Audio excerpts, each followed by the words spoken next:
Nah, kembali kepada i'tiqad dasar fa'iyusibna fa bi mahdil fadli. Makna yusibna mendapat pahala, mendapat syurga, itu semata-mata karunia Allah.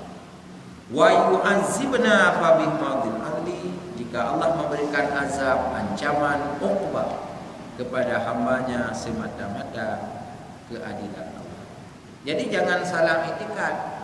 Oleh Allah nyan hanai semayang gebi si kaya kok. Hana de Tuhan. Pad urang kafe kai poh nomor Islam kaya kau nang rojan. Ingat, setelah dunia ada akhirat. Di akhirat itu ada dua gate. Gate neraka dan gate surga. Artinya pintu menuju surga, pintu menuju neraka tidak lebih dari itu. Tinggal kita pilih. Maka jika hari ini orang kafir menzalimi kaum muslimin, orang-orang zalim mengkhianati orang-orang beriman, di dunia dia mendapat kehebatan menurut dirinya. Tapi ingat, di akhirat dia ada azab satu lagi. Maka orang beriman tidak ada kalimat kata kecewa. Di dunia dia tidak mendapat untuk, seandainya dia beriman, di akhirat mendapat. Urang kasih na ibadat di dunia hanya bahagia, tapi di akhirat ada harapan. Lambe lagi Cina kasih. Di Cina kasihnya di dunia dan di akhirat han. Yang kecil sering contoh leurat je. Hai, tanya bagi Cina kasih. Ku mana Cina kasih? Di dunia hanya bahagia, di akhirat pitan je. Hudip dalam derita. Ia menan kita nyo mukmin jika gupi oleh Allah hana kaya bet salah sangka. Bet buruk sangka Allah. Tugas kita beribadah.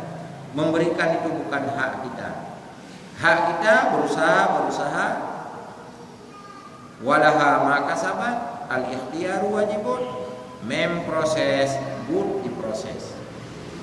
Sesuatu itu hasil ada pada ketentuan Allah. Bumi oleh Allah. Ada kala Allah untuk memberikan bahagia hidupnya Allah coba dulu.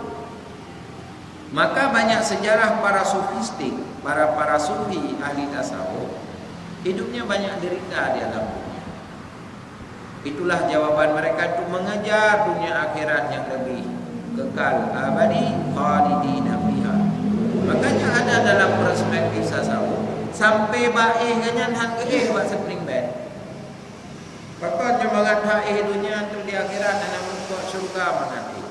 Bahkan ngan mangat pada hae dah bedah semua. Ngan mangat pada gada dalam ibadah. Lalai. Yang kerja punya orang sembahyang di rumah, to dikae nya hana cara wirid. Assalamualaikum.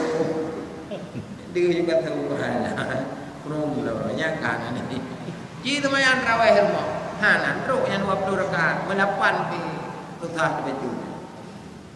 Beda ada pegah 20 melapan ke buat dia. Ulam nak dia dah nak buat ini nak lapan kan ada.